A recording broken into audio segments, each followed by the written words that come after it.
Okay, in this video series, I'm going to show you step by step how to create citations according to the APA Formatting and Style Guide 7th edition. Now, there are a lot of tools and resources available to you out there, not only showing you how to create APA citations, but actually auto-generating them for you. And these are amazing supports to help you do your work a little faster. But the thing about auto-generated citations is that they are created by a computer program, which doesn't have the ability to think critically. So sometimes there are mistakes in those citations. So even if you use these tools, and you absolutely should, you will still need to edit those citations to fix the mistakes, which means you do need to know the rules of APA. So the major tool I'm going to be referencing in this series is the OWL Purdue website. It's a lifesaver. It can be found at owl.purdue.edu. So owl as in the bird, p.purdue.edu. I've written a lot of citations in my life, so I know a lot of APA formatting standards by heart at this point, and so can you. But when I can't remember exactly how to format something, which happens a lot, the OWL Purdue website is what I always use to help me out. So I hope these videos are helpful, and let me know if you have any questions. Okay, so let's talk about online sources. This is basically anything that you can find on the internet that isn't a book, or that isn't something published in a periodical. We are going to talk about audiovisual resources in another video. So right now we're just talking about things that are in the written form as opposed to things like videos or podcasts and things like that. So the three major categories of citation that we're going to talk about here are blog entries or other authored online web pages, what to do if your web page has no author, and then we're going to talk about reports where the author is an organization or a government entity. So first, let's just talk about a really basic category, which is a blog. This is where you're citing a web page where there is a clear author indicated on what you're citing. So we're going to go to our OWL Purdue website, scroll down to APA Formatting and Style Guide, scroll down here to find it in the menu. And we're going to look under what's categorized as electronic sources. That basically just means it's online. So here is the fundamental format for a web page or a piece of online content. I'm going to copy that and put this in my document so I can use it as a reference point. So the format here is last name, comma, first initial, year, comma, month, date, the title of the page in italics, the name of the website not in italics, and then the URL. We don't need the word retrieved from here as was expected in previous versions of APA formatting. So let's start with a classic blog. So this is a blog written by somebody named Adrienne Marie Brown.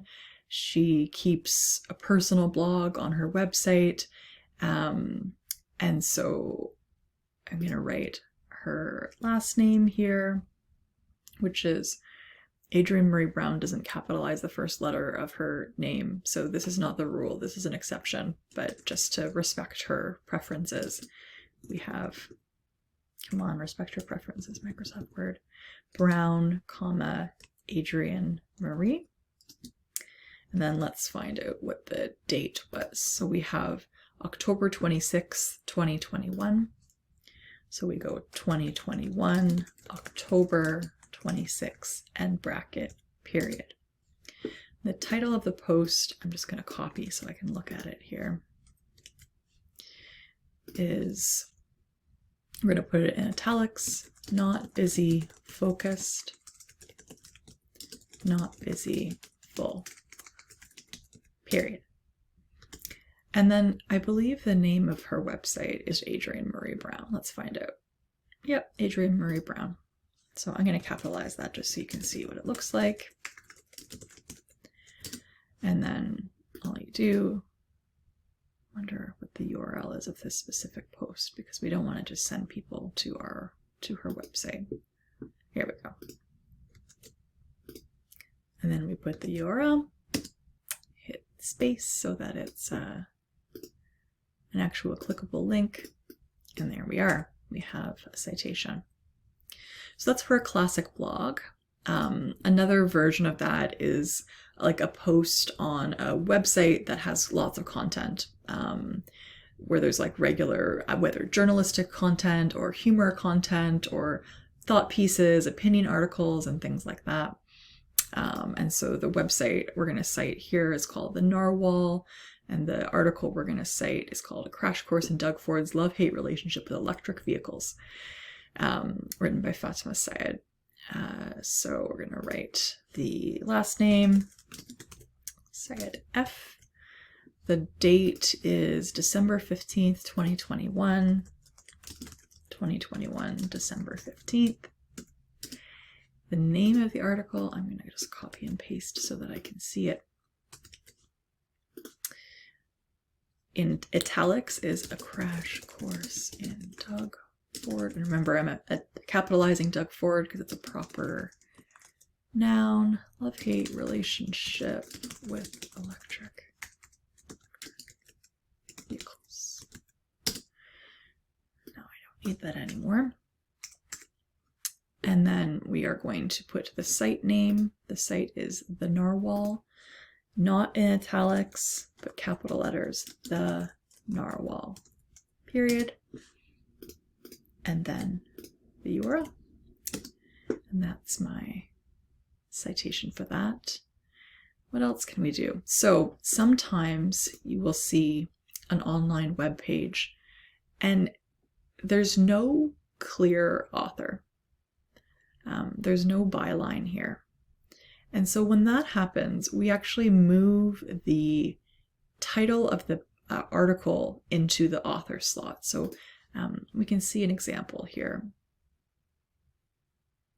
If the page's author is not listed, start with the title instead. So I'm going to copy that formatting into my page here so I can see.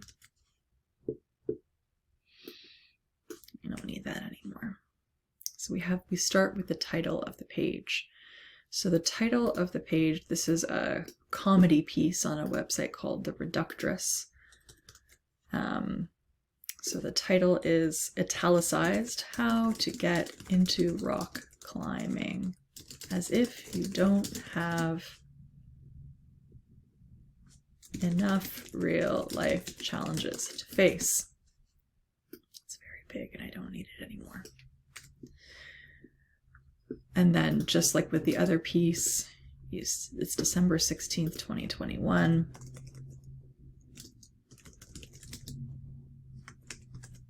That is italicized when it shouldn't be. So I'm just going to unitalicize it. So it basically just like moved this from a different place. In the usual format, the title is italicized. So we've put the italicized title in the place of the author. And now we're just going to go ahead and write the name of the website, Reductress, and the URL.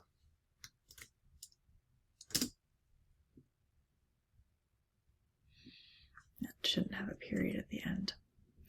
So the last thing I want to show you in this vein, sometimes there is no author and sometimes there's even no date. And so the way to do that is that instead of writing the date, you put N.D. which stands for no date. So just to show you what that looks like, I have this page here on the Public Health Ontario website on cardiovascular disease. As you can see, no author, no date. So we're going to follow the lead of the one we just wrote and put the title of the web page as the author, cardiovascular disease. Instead of a date, we are going to write N.D. no date. And the name of the website is Public Health Ontario, and then we'll include the URL. Just double checking that that's hanging. It is.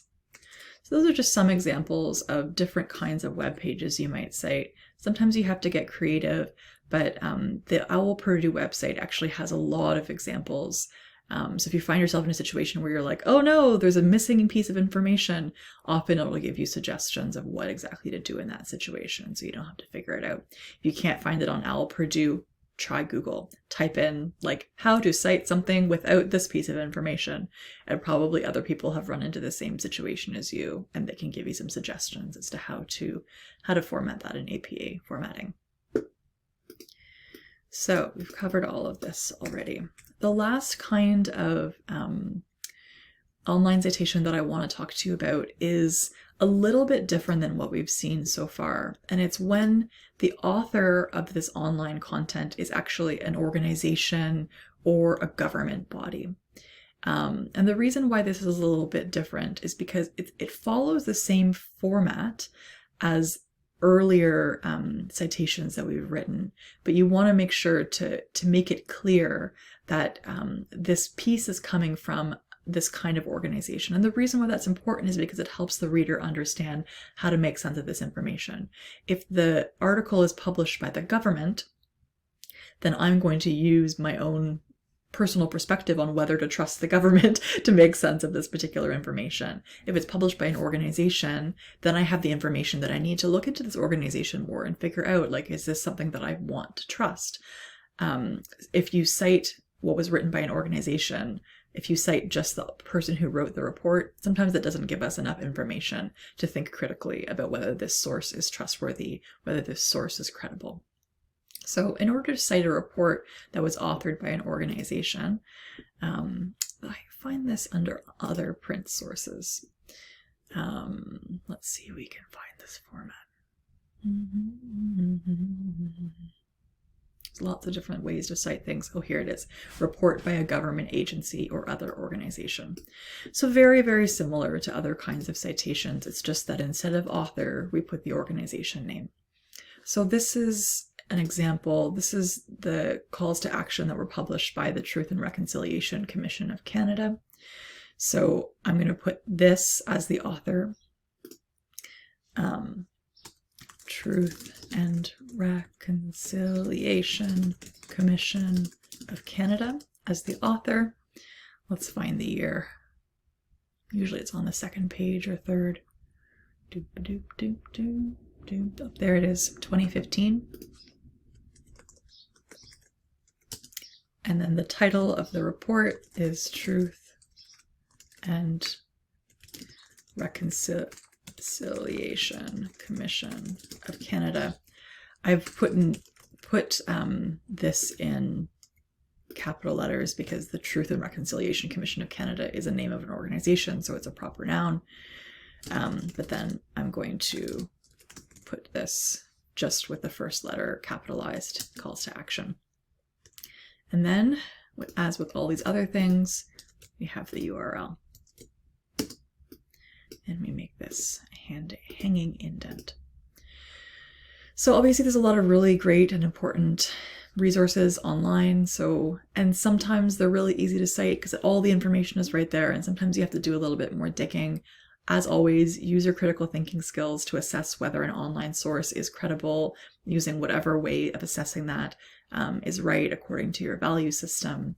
And sometimes we have to be a bit creative, but hopefully these resources, especially the OWL Purdue website, give you all the tools that you need in order to cite these properly. Good luck!